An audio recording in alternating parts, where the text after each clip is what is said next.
On a fait 3 manches, on a gagné 2 manches, on a terminé second à une manche, donc pour l'instant le bilan est vraiment positif. On a navigué jusqu'à maintenant dans des conditions assez légères pour les voiles de Saint-Barth. Aujourd'hui les choses sérieuses vont commencer, on va dire, c'est la mi-temps. On va finir les deux derniers jours de course avec pas mal de vent. Là aujourd'hui il va y avoir 20 à 25 nœuds. Donc on réattaque cette deuxième partie vraiment très concentrée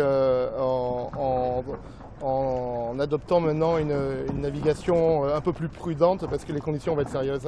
La moindre erreur sur ces bateaux-là peut être catastrophique en termes de matériel. Et sur ce bateau-là, on navigue avec 15 personnes, ce qui est assez nombreux, avec un Polonais, un Néo-Zélandais, un Hollandais, des Bretons, Rochelais, Méditerranéens. Donc il y a vraiment un melting pot sur ce bateau-là et on parle anglais pour que tout le monde puisse se comprendre.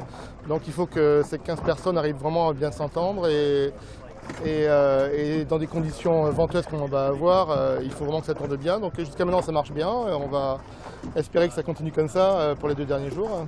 C'est une équipe de rugby, ouais, chacun est à sa place, chacun fait son boulot et chacun connaît chaque manœuvre sur le bout des doigts. C'est une équipe de rugby, hein. S'il y en a un qui fait une erreur, la manœuvre passe pas, quoi. Chacun est important à bord du bateau.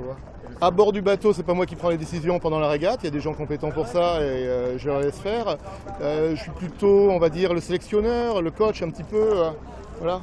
Mais une fois que les gens sont à bord, chacun a sa responsabilité, le barreur-bar, le tacticien tactique et je n'interfère pas dans leur rôle, hein. Chacun remplit bien sa tâche et avec confiance.